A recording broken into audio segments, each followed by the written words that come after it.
뉴스 정면 승부. 안녕하십니까. 뉴스 정면 승부의 김상호입니다. 내일은 68주년 광복절입니다. 광복이란 빛을 되찾다라는 의미인데요. 광복절인 내일부터 광화문과 주변 담장에는 스크린이 설치돼서 빛으로 물들이는 영상작품을 한국문화재보호재단이 선보인다고 합니다. 옥석도 갈고 닦아야 빛이 나듯 우리의 소중한 문화유산도 알아보지 못하면 그 빛나는 아름다움은 그대로 묻히고 말죠. 많은 분들이 구경하셨으면 좋겠습니다. 현재 남북관계를 밝혀줄 유일한 희망의 빛이라고 할 수 있는 개성공단. 개성공단의 정상화를 위해서 오늘 남과 북이 만났습니다. 여전히 머리를 맞대고 있는데요. 진정한 광복과 한반도의 평화가 시작되는 단초가 될 수 있는 그런 만남이길 바랍니다.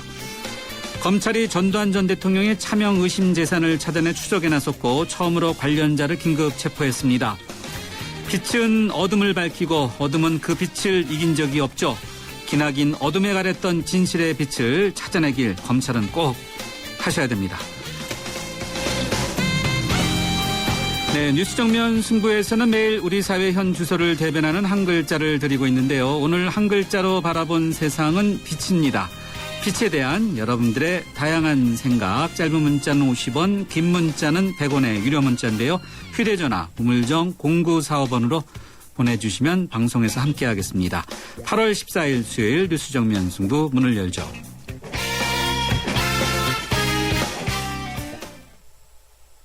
오래전부터 당신의 마음속에 있었던 단 하나의 SUV 렉스턴 W. 올여름 그 SUV를 만날 단 한 번의 기회가 찾아옵니다. 8월 출고 고객에 한해 선수율 제로, 60개월 5.9% 할부이자에 특별 판매 조건까지. Premium Movement Rexton W. 자세한사항은 홈페이지 참조.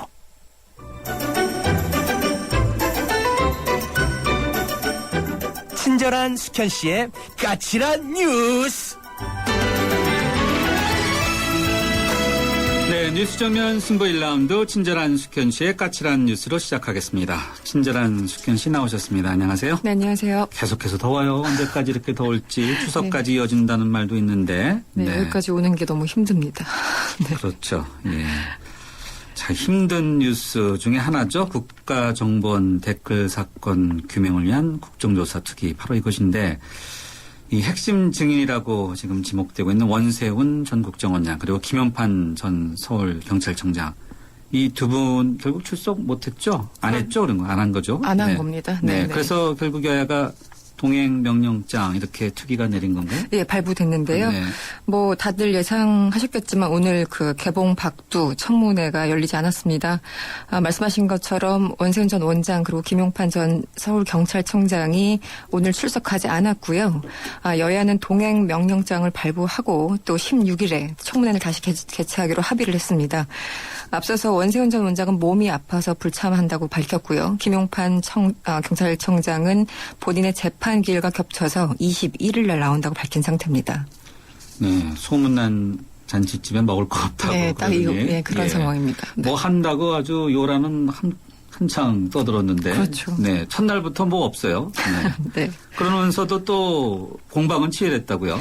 네. 네, 뭐 여야 공방만 남았죠. 참 허무합니다. 원세훈 전 원장과 김용판 청장의 불출석으로 무산됐는데요. 그동안 진행됐던 어떤 사회적인 비용 이런 걸 생각하면 정말 끔찍한 일이 벌어지는 것 같습니다.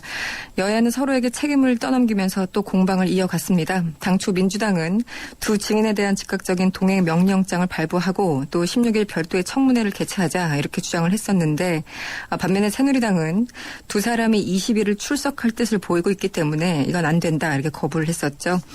그러다가 오늘 오후 4시가 좀 지난 시간에 두 증인에 대해서 16일 출석을 요구하는 동행 명령장을 발부하는 데 전격 합의했습니다.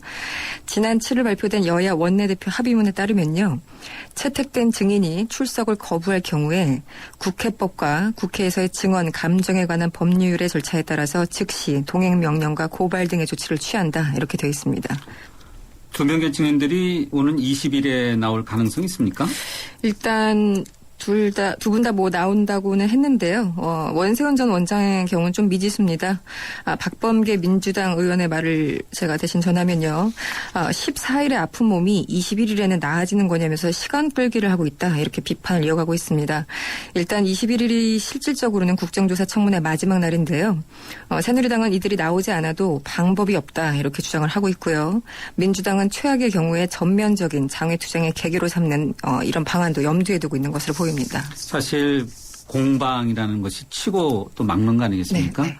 언론의 역할은 이 공방이 아니라 사실 진실이 사실이 뭔지를 추구해 가는데 그렇습니다. 여야 간에 이렇게 공방을 하는데 이 사실이 뭔지에 대해서는 어떤 언론사도 제대로 밝히지 못하고 있는 부분이 좀 이게 참 합의를 해놓고 이게 법리적으로 해석이 또 다르니까요. 네. 사실 합의할 적에 사실 그 법조인 출신들이 많이 합의를 합니다. 그러면서 이분들이 교묘하게 나중에 각각의 해석을 달면서 서로 다른 방향으로 가는 거죠.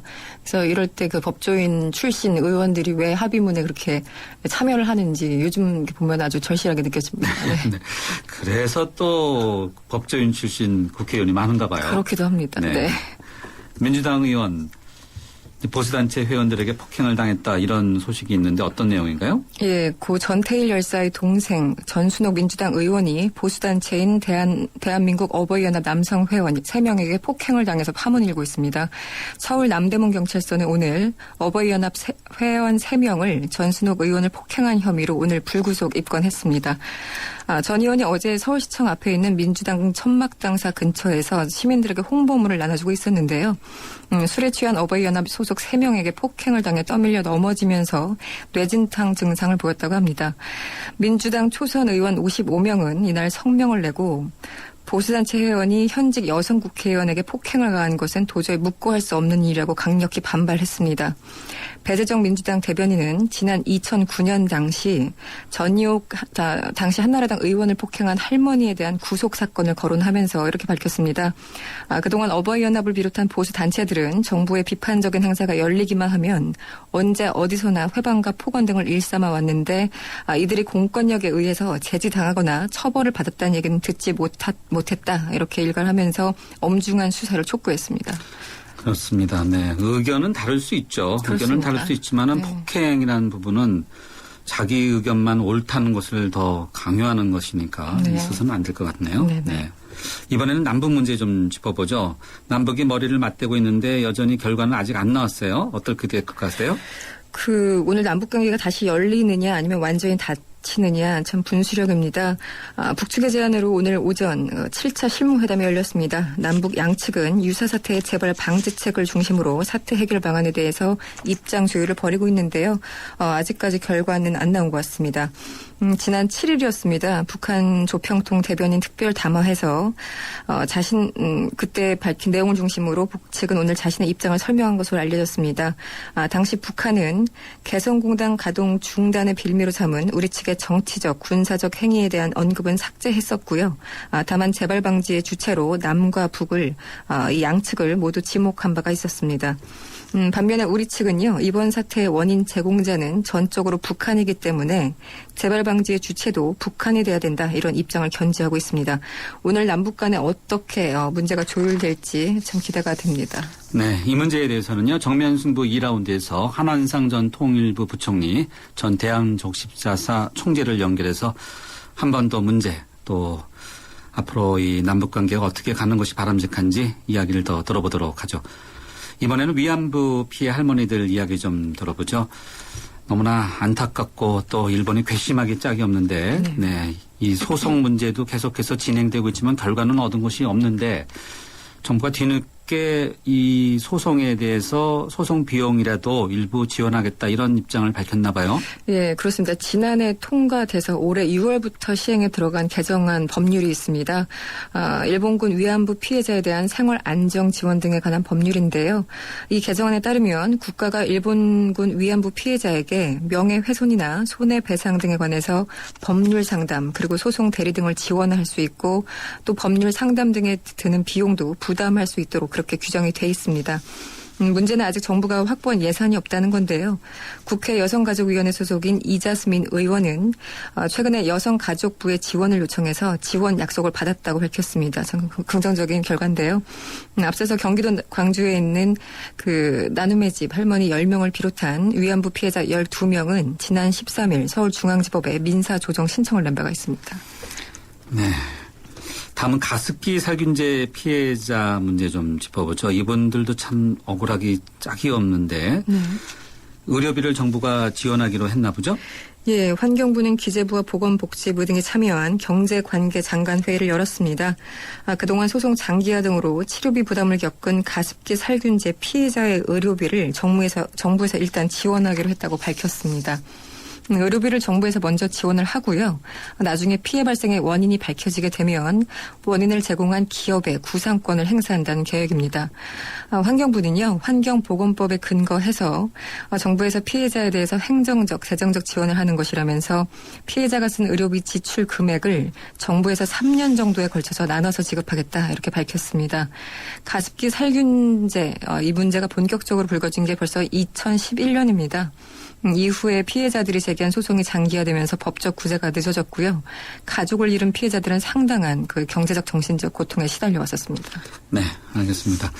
네, 오늘 까칠한 뉴스 여기까지 듣죠. 고맙습니다. 고맙습니다. 네, 이숙현 시사 칼럼니스트였습니다. 지금 시각 6시 17분 41초 막 지나고 있고요. 교통 상황 어떤지 알아보겠습니다. 박화영 캐스터. 네, 연휴를 앞둔 수요일 퇴근길이어서 그런지 교통량이 상당히 많습니다. 도로 곳곳으로 정체의 빨간불이 들어와 있는데요. 먼저 명동 입구 부근 양방향 상당히 혼잡합니다. 남대문로 한국은행에서 을지로 입구 구간으로도 꽉 막혀 있고요. 태계로 2가에서 명동역까지, 을지로 4가에서 2가까지 무척이나 답답한 흐름을 보입니다. 분당 수서간 도시고속화도로는 복정 나들목과 수서나들목 사이 이 양방향으로 시속 20km 내외인데요. 특히 청담대교 쪽으로만 주로 밀립니다.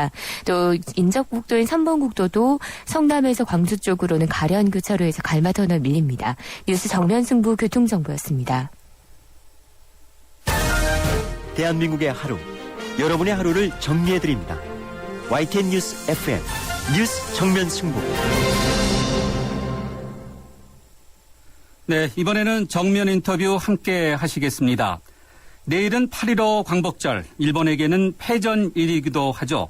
해마다 이날에는 일본 군국주의의 상징인 야스쿠니 신사 참배 문제가 한일 외교의 최대 쟁점으로 떠오르는데요. 올해 일본은 아베 총리가 야스쿠니 신사에 불참하는 대신에 공문을 보내고 주요 강요들은 대거 참배하기로 결정했습니다. 우리 국회의원들은 내일 야스쿠니 신사를 방문해서 항의 기자회견을 갖습니다. 이종걸 전 최고위원을 비롯한 민주당 의원들인데요. 특히 이종걸 의원은 독립운동가인 우당 이회영 선생과 이시영 선생의 후손이기도 합니다. 이 의원 연결해서 관련된 이야기 들어보도록 하겠습니다. 이 의원님 안녕하세요. 예, 안녕하십니까. 이종걸입니다. 예, 야스쿠니 신사 군국주의 상징 아닙니까? 태평양전쟁 A급 전범을 포함해서 무려 246만 6천여 명이 합사되어 있는 곳인데 이 의원님께서 이곳에 내일 방문하신다고요? 예. 왜 그렇습니까? 저는 일본이 아직까지는 비핵 평화주의 원칙을 잘 지켜왔다. 그리고 평화헌법도 잘 준수하고 있다 이렇게 생각합니다. 그런데 최근에 아베 신조 총리가 된 이후로 군국주의가 부활하고 그 우경화의 물결 속에 이제는 아베가 우익들의 그 거친 모습에 편승해서 지금 최근에 점입 가경으로 정말 아베 총리는 후쿠시마 원전 방사능 오염수 유출에 대한 그 엄청난 사실도 직접 은폐해버리고 최근에 그 대내적인 여러 가지 문제들 대외적인 궁극주의적인 방식으로 풀어나가려고 하는 정말 동북아 평화를 해치는데 가장 핵심적인 역할을 할 수밖에 없는 그런 자세와 태도를 보여주는 것에 대해서 저희들이 준엄하게 말씀드리고 이 점에 대해서 앞으로 미래로 같이 함께 가는 새로운 방식을 논의하자라는 그런 얘기를 할 생각입니다. 예.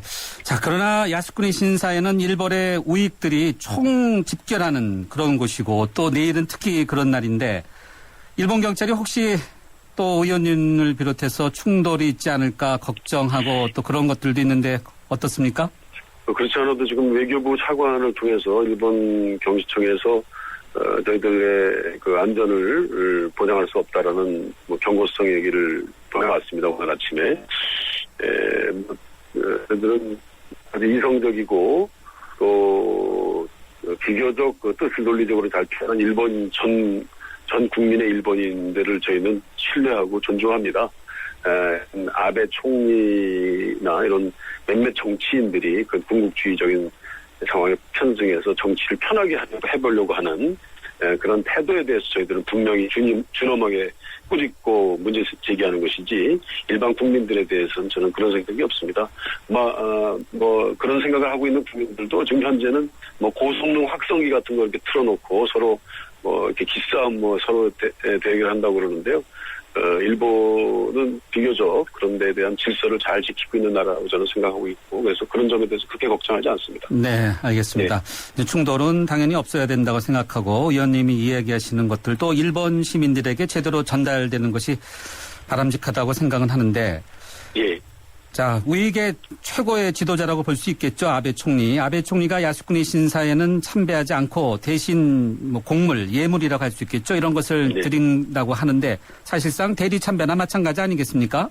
신도 의원이라든지 이나다 도모미라든지 그런 분들이 지금 이제 장관을 하고 있어요. 그분들을 대신 이제 강요들을 참배시킨다고 하는데 네. 거의 본인이 하는 거나 마찬가지라고 보면 되겠습니다. 마음은 딴 데 가 있는 것이죠. 그런 점에 관해서 저희들은 아베가 직접 왔다고 생각을 하고 정말 저희들이 정성스럽게 정말 동아시아 평화와 동북아의 안전을 위해서 그 지도자들이 특히 일본은 아시아의 동북아에서도 제일 대국이고 경제 강국 아니겠습니까? 그 나라가 왜 무슨 부족함이 있어서 이렇게 나가는지에 대해서 좀 더 심도 있는 토론과 저희들이 절절한 그 신정성을 말씀드리면 저는 또 일본도 변할 수 있다.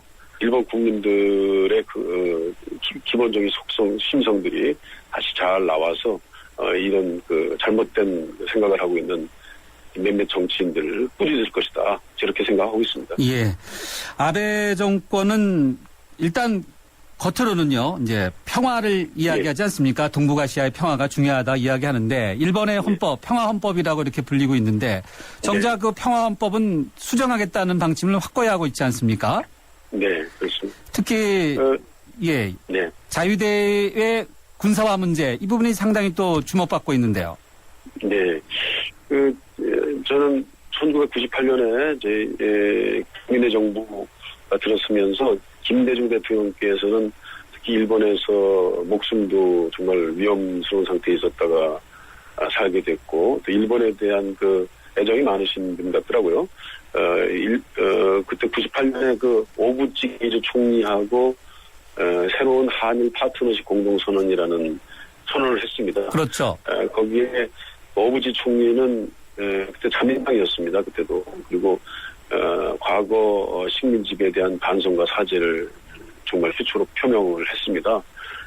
그리고 정말 동북아시아의 진정한 파트너가 될 수 있는 한국과 동북아 주변국들에 대한 그런 관심을 많이 표명해 주셨던 적이 있습니다. 그것을 저는 좀 그것으로 돌아가야 된다. 이런 생각을 합니다. 왜 아베가 이렇게 돼 있는지에 대해서는 집안의 문제도 얘기를 하는 사람이 있어요. 아베 신따로가 아버지고 그 장인 그러니까 아베 신조에게는 이제 외할아버지죠. 그렇죠. 기시 노부스카인데 그분이 정말 만주국을 이반한 사람으로 민간인으로서는 A급 전범이 유일한 사람입니다. 민간인. 보통 A급 전범은 다 군인들인데 이분이 유일한 분인데 또 사형당하기 전에 직접 바로 사면까지 받은 이런 분인데 이분이 이제 나중에 아베 신따로를 비서로 자기 정치를 계승시키고 이제 그것이 지금 아베까지 이어지고 있는데 옛날에 이등방문 기시노부스카 그 군국주의 제국주의 어떤 영령이 정말 악령이 그에게 있는지는 정말 저는 좀 근심스럽게 보고 있습니다. 그러나 정치라고 저는 생각합니다. 본인의 그 지금 현재 처해 있는 일본의 그 급격한 여러 가지 어려운 상황들을 이렇게 외부로 돌리려고 하는 외부로서 국민들의 어떤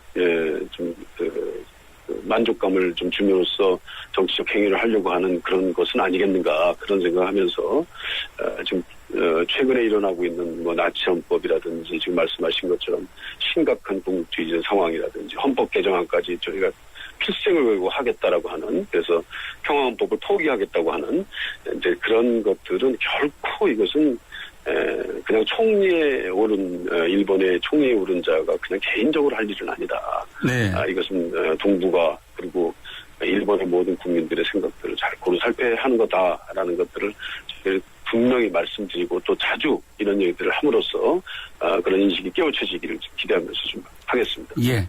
예. 자, 일본은 우리의 영토인 독도에 대한 침탈력을 끊임없이 아주 노골적으로 드러내고 있지 않습니까? 여기에다가 네. 덧붙여서 위안부에 대해서도 역사를 왜곡하고 없었다, 뭐 자발적이었다 이렇게 참 망언의 망언을 거듭하고 있는데 네. 우리 정부가 어떻게 대응해야 될까요?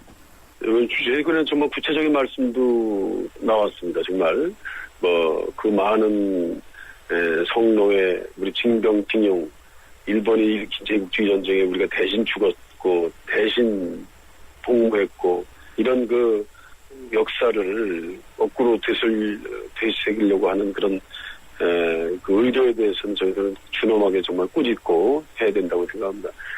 정말 아주 그냥 저희들 정말 가슴을 아프게 하는 것은 그 위안부 종로의 그 어머님들이 그 중에 어떤 분 한두 분 정도가 다른 사유에 의해서 뭐 자발적으로 간 것이 있었다. 그런 것이 한두 명이 있었다 하더라도 그것이 전반적으로 지금 그때 당시에 우리 국민, 우리 조선민의 경우에는 총독부의 경찰의 허가를 받지 않으면 외국으로 갈 수도 없는 상황, 밖으로 나갈 수가 없는 것입니다. 허가 없이 네. 그렇게 많은 분들을 집단적으로 보냈다는 그 사실 하나만으로도 그것은 조정 총독부의 관여에 의해서 정부의 일본 제국주의 관여에 의해서 이것들이 이루어졌다는 것들은 뭐 그거는 역사상 사실로 되돌릴 수 없는 것입니다.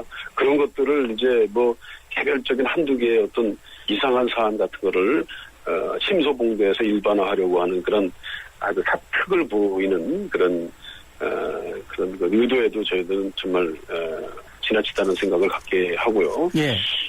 그리고 우리나라에서도 그런 것들을 구체적으로 어떤 경우는 직접적으로 어떤 경우는 정말 고짐을 대서라도 그들이 얘기하고 잘못 얘기하는 것에 대해서 반박하고 분명한 입장을 외교부는 아주 준엄하게 가져야 되겠다. 그것들을 그냥 넘어가고 그 말 얘기하는 것에 대해서 그냥 이렇게 받아들인다는 어떤 태도를 취한다든지 여태까지 그런 적은 없었습니다. 그렇게 된다면 더 그렇게 나올 수도 있는 그런 분위기에 있다라는 점을 좀 이해해야 될 것 같습니다. 예, 우리 정부가 대일 정책에 있어서 일본이 잘못한 부분은 준엄하게 대응해야 된다고 지금 지적을 해주셨는데 내일 광복절에 대통령의 기념 식사가 있을 텐데 대통령의 발언 수위가 어느 정도여야 될지 또 현재까지 볼 때 박근혜 정부의 대일 정책 어떻게 평가하시는지 이런 게 궁금합니다. 저는 뭐 사실 이렇게 크게 기대하지는 않습니다. 그러나 우리 국민들의 많은 생각들을 잘 좀 살펴야 할 의무와 책무를 가지고 있는 것이 대통령 아니겠느냐 그런 생각합니다. 아주 묘하게도 그 기시노부스카의 만주국 이반과 우리 박근혜 대통령의 아버님 박정희 대통령의 그 만주국 그 행보는 뭔가 이렇게 역사적 인연이 있는 것 같아요. 또 어느 상황을 보면 박정희 대통령이 키시노부스카를 가장 존경했다라고 하기도 하고 뭐 이런 얘기도 있고 말이죠. 뭐 그런 것들이 이렇게 그 피를 통해서 내려오는 것은 아닐 것이다. 저희는 그렇게 믿습니다. 그런 정말 빌미와 그런 조금의 어떤 그 얼룩진 행동들이 있으면 바로 우리 국민들은 그런 연결 상황을 보고 주목하고 있습니다.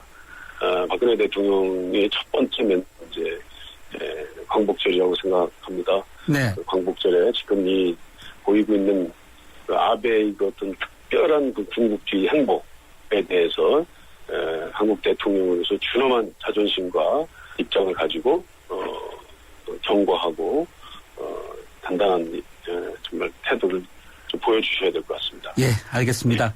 의원님 오늘 말씀 여기까지 듣도록 하겠습니다. 감사합니다. 예, 고맙습니다. 네, 그리고 조심히 다녀오시고요. 그리고 우리의 마음을 일본 측에 제대로 아주 확실하게 전달해 주시기 부탁드리겠습니다. 예, 감사합니다. 네, 내일 광복절에 야스쿠니 신사를 방문해서 기자회견을 갖는 민주당 이종걸 의원을 만나봤습니다. 지금 PYA를 리스 렌트하시면 1년 뒤 새로운 모델로 바꿔드립니다. 아이서티는 벨로스터로, 벨로스터는 아이서티로, 아이포티는 아이포티 스타일은 그랜저 산타페로. 이게 가능해? 그럼 PYL이니까. 갖는 법조차 유니크한 PYL. 최소 3년 이상 계약. 최종 변경 시 88만 원 부담. 자세한 사항은 홈페이지 참조. 우리 딸은 누구랑 결혼할까? 엄마가 골라줘. 왜? 엄마가 아빠 잘 골랐잖아. 우리 딸 결혼할 때 난 몇 살이지? 인생의 무게가 느껴질 때 동바제 프로밀라이프. 네, 오늘 뉴스 정면 승부가 한 글자로 바라본 세상은 빛인데요. 1518입니다. 중학교 2학년인 아이가 톡에 빠졌어요. 상대가 200명이 넘어요. 앞이 캄캄합니다. 빛이 되는 한 말씀 부탁드려요. 네, 저에게 한 건가요? 네. 저에게 연락 주시면은 저와 한번 상대하죠. 가능하고요. 예. 3926님입니다. 어둠은 따로 존재하는 것이 아니라 빛의 부재입니다. 사회와 역사 모든 곳에 아직 빛이 닿지 않는 곳에 빛이 찾아가 진실을 파헤치고 밝은 사회가 되었으면 합니다. 네, 이런 의견 주셨습니다. 감사합니다. 휴대전화 우물정 0945번으로 빛에 대한 여러분들의 다양한 의견 그리고 프로그램에 대한 의견 주시면요. 방송에서 함께하겠습니다. 뉴스 정면 승부 1라운드 여기서 마무리하고요. 잠시 후 2라운드에서 뵙죠.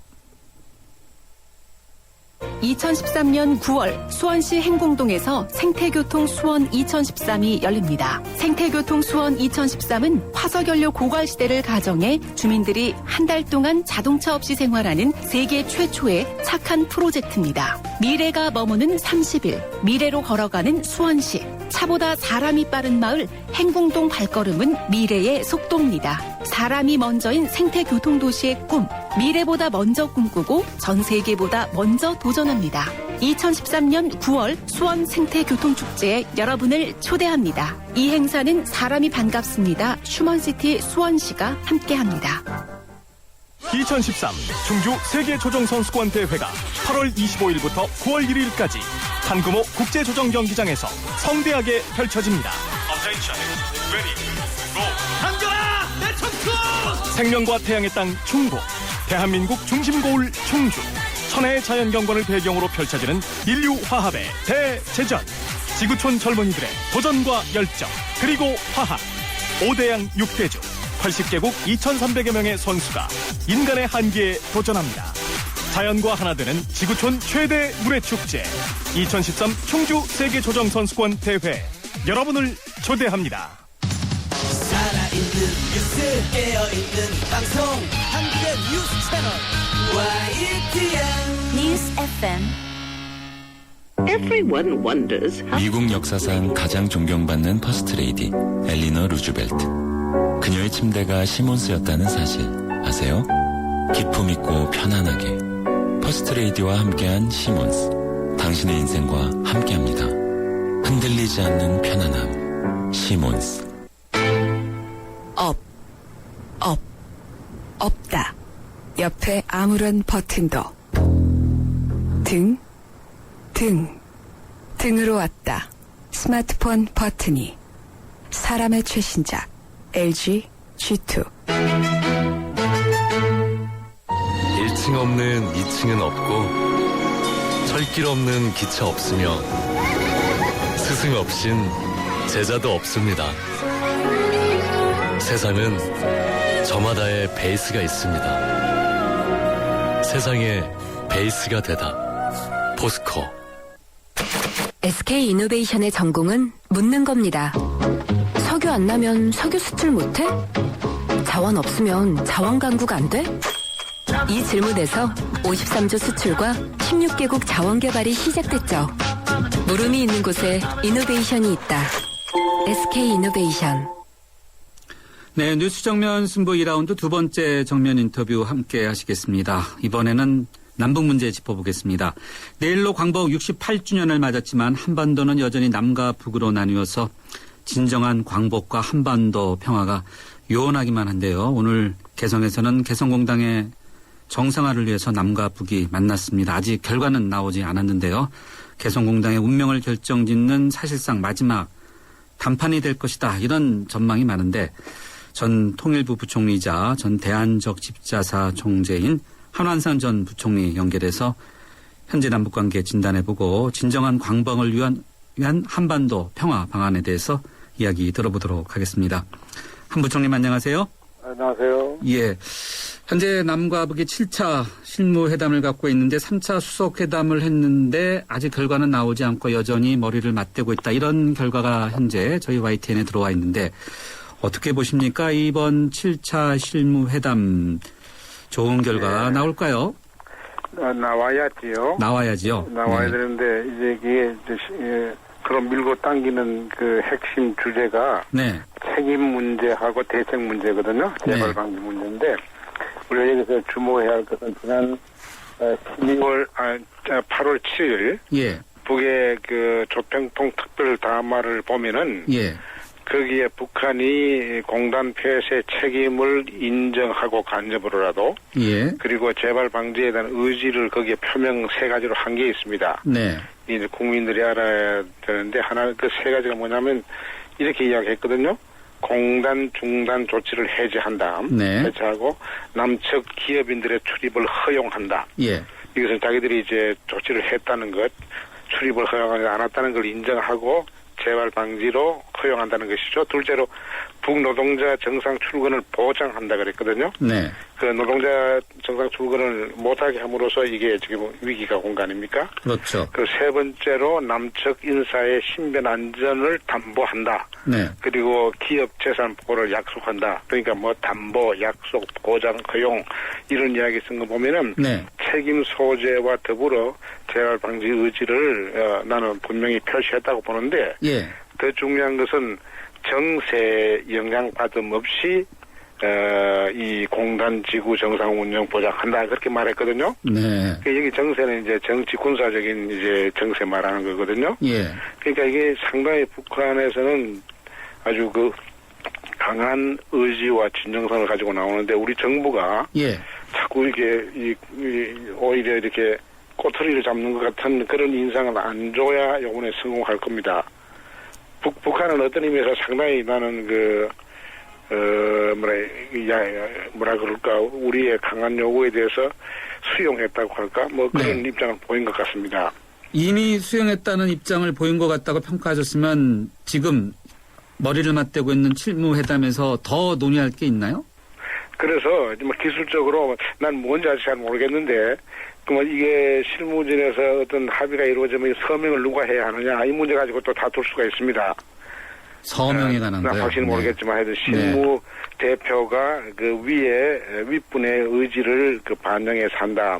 이런 식으로 북한을 하고 싶어 할 것이고 우리는 아마 우리 통일원 장관과 저쪽에 상당한 실세 김양근 씨 같은 사람이 서명해야 되지 않겠나 이런 생각을 할지 모르겠는데 하여튼 뭔지는 모르지만은 이제는 이 공단을 정상화시키는데 남북이 합의를 해야만이 한반도 평화 그리고 앞으로 지금 해결해야 될 비핵 문제 뭐 여러 가지 문제가 많지 않습니까? 그렇죠. 정전 협정을 이제 평화 협정으로 바꾸는 이런 문제 같은 것이 해결될 그저 하나의 기틀이 마련되는 것이죠.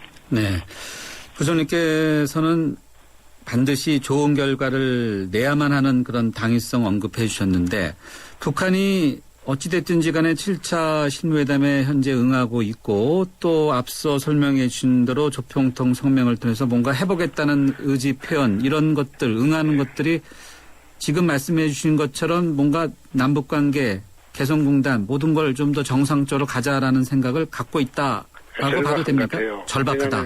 지금 현재 김정은 체제는 그 아버지 체제와 달리 핵 문제가 심각한 장애가 된다 하더라도 경제 문제는 풀어야 한다. 이런 뜻에서 경제 개발과 핵 개발을 동시에 추진하겠다는 말을 했거든요. 이 말을 우리가 곱씹어 보면은 무게는 경제 쪽에 있습니다. 그래서 경제 개발을 하려면은 외자 유치를 해야 되잖아요. 네. 근데 외자 유치하려면 개성공단이 폐쇄가 되면은 외자 유치에 굉장히 심각한 장애가 돼요. 네.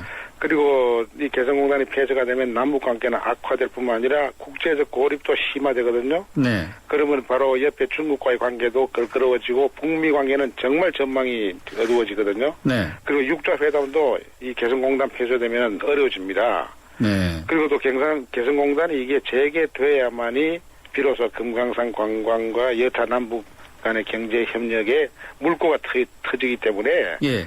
이 핵 문제 속에서도 경제 개발을 추진하겠다는 이 김정은 체제는 이번 개성공단을 꼭 성공시키고 싶어 할 것인데 네. 여기에 지난번 회담 때처럼 무슨 격 문제 가지고 파탄내는 일이 없기를 바랍니다. 예. 한한상 부총님의 말씀을 현재 실무회담을 하고 있는 분들이 잘 들어서 이렇게 좀 빨리 네. 좋은 결과가 나왔으면 좋겠는데. 좋겠습니다. 예. 북한이 이렇게 절박하다 또 절실하다고 이제 상황을 평가해 주셨는데 개성공단 정상화 가능성, 결과는 좀 지켜봐야 되겠지만 그쪽에도 높다라고 보는 거죠, 그러니까. 예, 우리 쪽에서도 말이죠. 우리 정부도 이제 이 근본적으로 북한을 대하는 이 정책과 태도를 바꿔야 하는데 기술적으로 이제 어저께 그 민간 단체가 방북 허용하지 않았습니까? 예. 이런 기술적인 차원을 이제 넘어서서 노태우 정부 때 이미 맺은 남북 기본 합의서의 남북 관계 기본 입장으로 돌아가야 돼요. 거기 보면은 주적으로 서로 보지 않고 한민족 동반자로 본다고 돼 있거든요. 네. 이게 1991년에 나온 이 남북 합의서예요. 근데 네. 지금 그 정신으로 돌아가야 되고 자꾸 북한을 길들이겠다는 생각에서 이제 그건 냉전 시대의 대길 의식이고요. 예. 적어도 지난 1991년 수준으로 가야 되고 오늘 보니까 KBS 여론조사에 보면은 국민의 75%가 개성공단 정상화를 바라고 있어요. 네. 그러니까 75%의 국민이 바라는 것을 무시하고 MB 정부가 보여줬던 총체적인 대북 정책의 실패를 고스란히 이 정부가 답습할 필요가 없잖아요. 그러니까 국민도 75%가 원하니까 정말 큰 틀에서 나는 이번 이 공단 해결이 돼야 네. 한다고 봅니다. 예. 이게 안 되는 거는 남북 관계가 악화돼야만이 정치적 이득을 보는 세력이 남북에 다 있어요.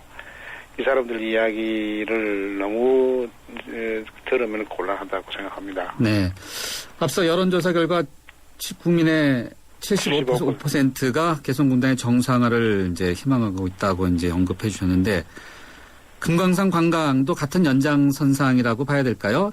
그렇죠. 그렇게 봐야죠. 네. 정상화 수순 밟아갈 수 있습니까? 개성공단 정상화가 되면요? 나는 개성공단이 정상화 되면은 그다음 수순은 이제 그 금강산 관광 재개라고 생각하고요. 그렇게 예. 하려면 오이사 조치를 서로 해제해야 됩니다. 어떤 거죠? 오이사 조치가요? 오이사 조치는 지난 이명박 정부 때 그때 이 여러 가지 남북 관계가 군사적으로 서로 어려워지고 뭐 할 때 그 남북 간의 경제 관계를 총체적으로 중단시킨 조치죠. 네. 그에 따라서 이제 저쪽 금강산 관광도 영향을 받아서 폐쇄가 됐는데 그때는 그래도 개성공단은 살아있었어요. 네.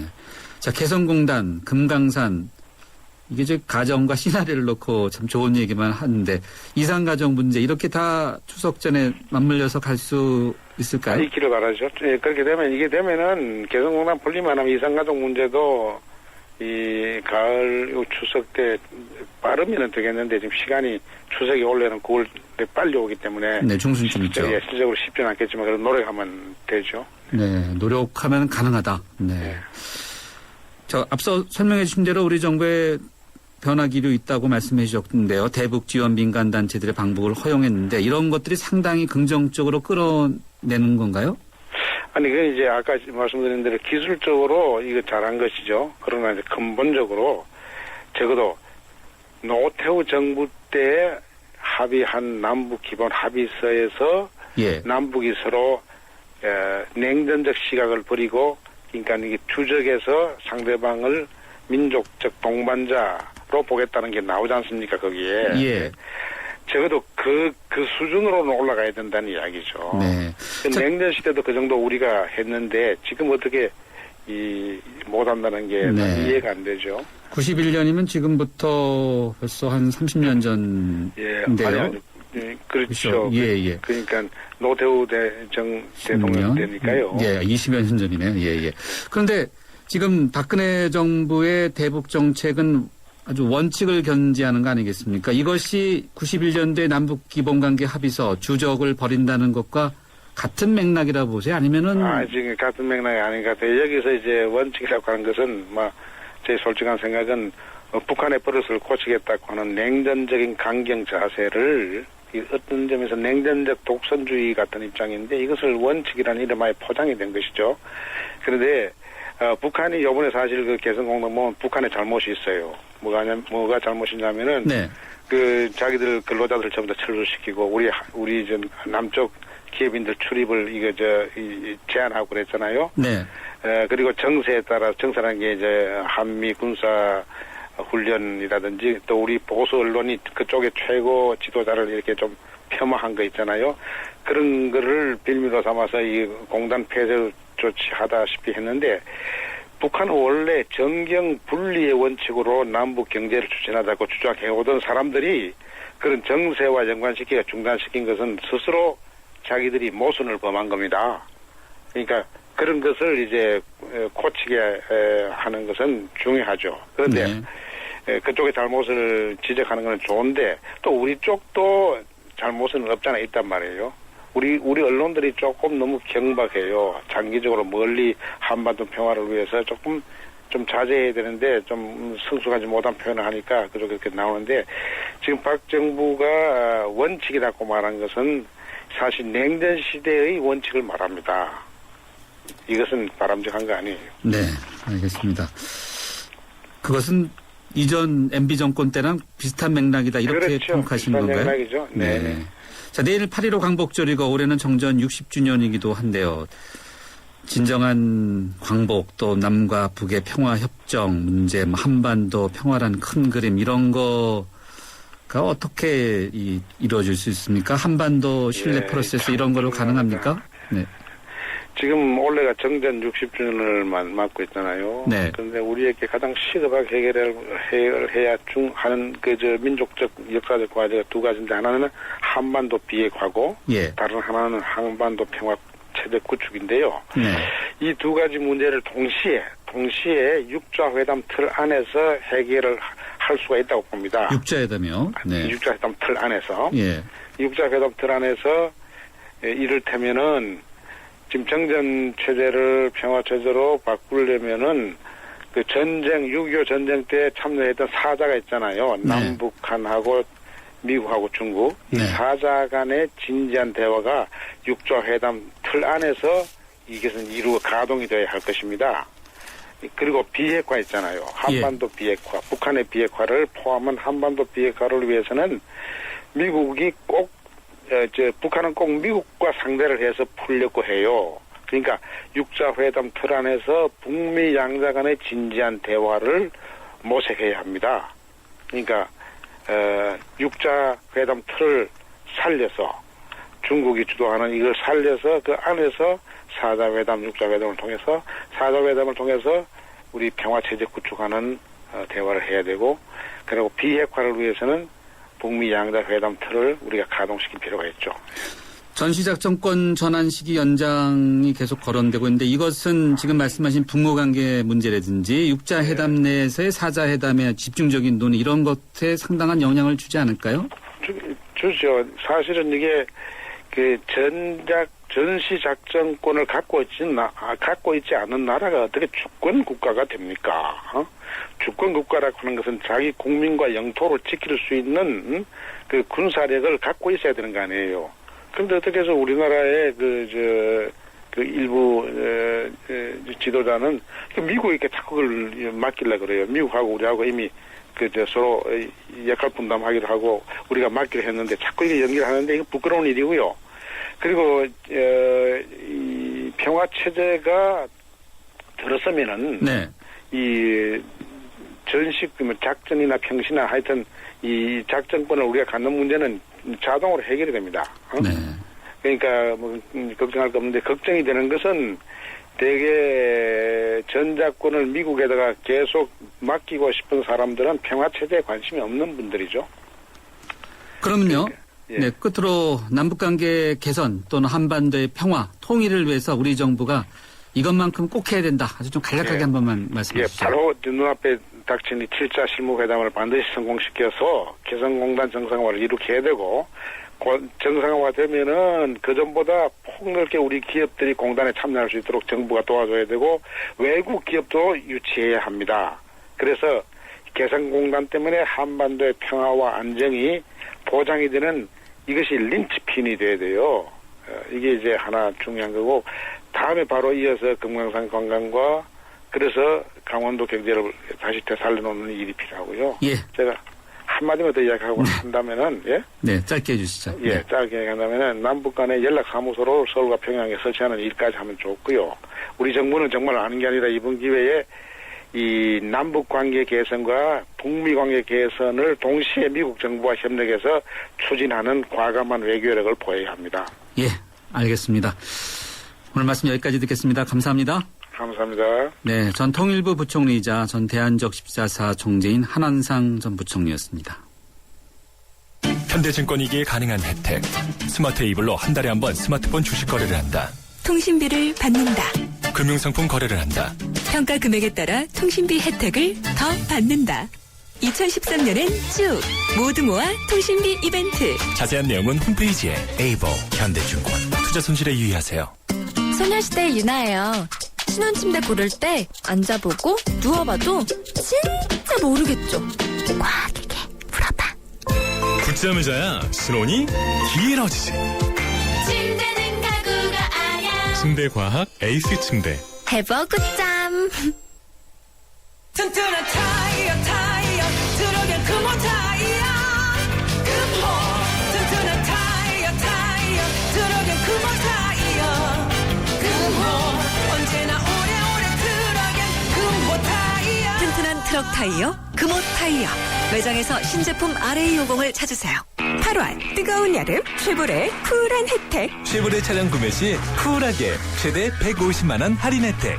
올란도 캡티바 트랙스 구매 시 쿨한 캠핑용 차량 그늘막 지원. 스파크 구매 시 최대 36개월 무이자 할부. 쉐보레 썸머 페스티벌. 전시장 및 홈페이지 참조. 8월 31일까지 스파크 S 제외. 잠시 후 휴게소입니다. 햄버거 사줘. 차에서 먹을래. 감자튀김 냄새, 햄버거 냄새. 아우, 차 안의 냄새는 어떡하지? 페브리즈 차량용을 써보세요. 페브리즈 차량용? 송풍구에 꽂으면 나쁜 냄새를 싹. 상쾌해. 자동차 냄새엔 페브리즈 차량용. 네, 저희 뉴스 정면 승부는 대한민국 대표은행 KB국민은행과 함께하고 있습니다. 주요 뉴스 들으시고요. 저는 3라운드에 다시 뵙겠습니다.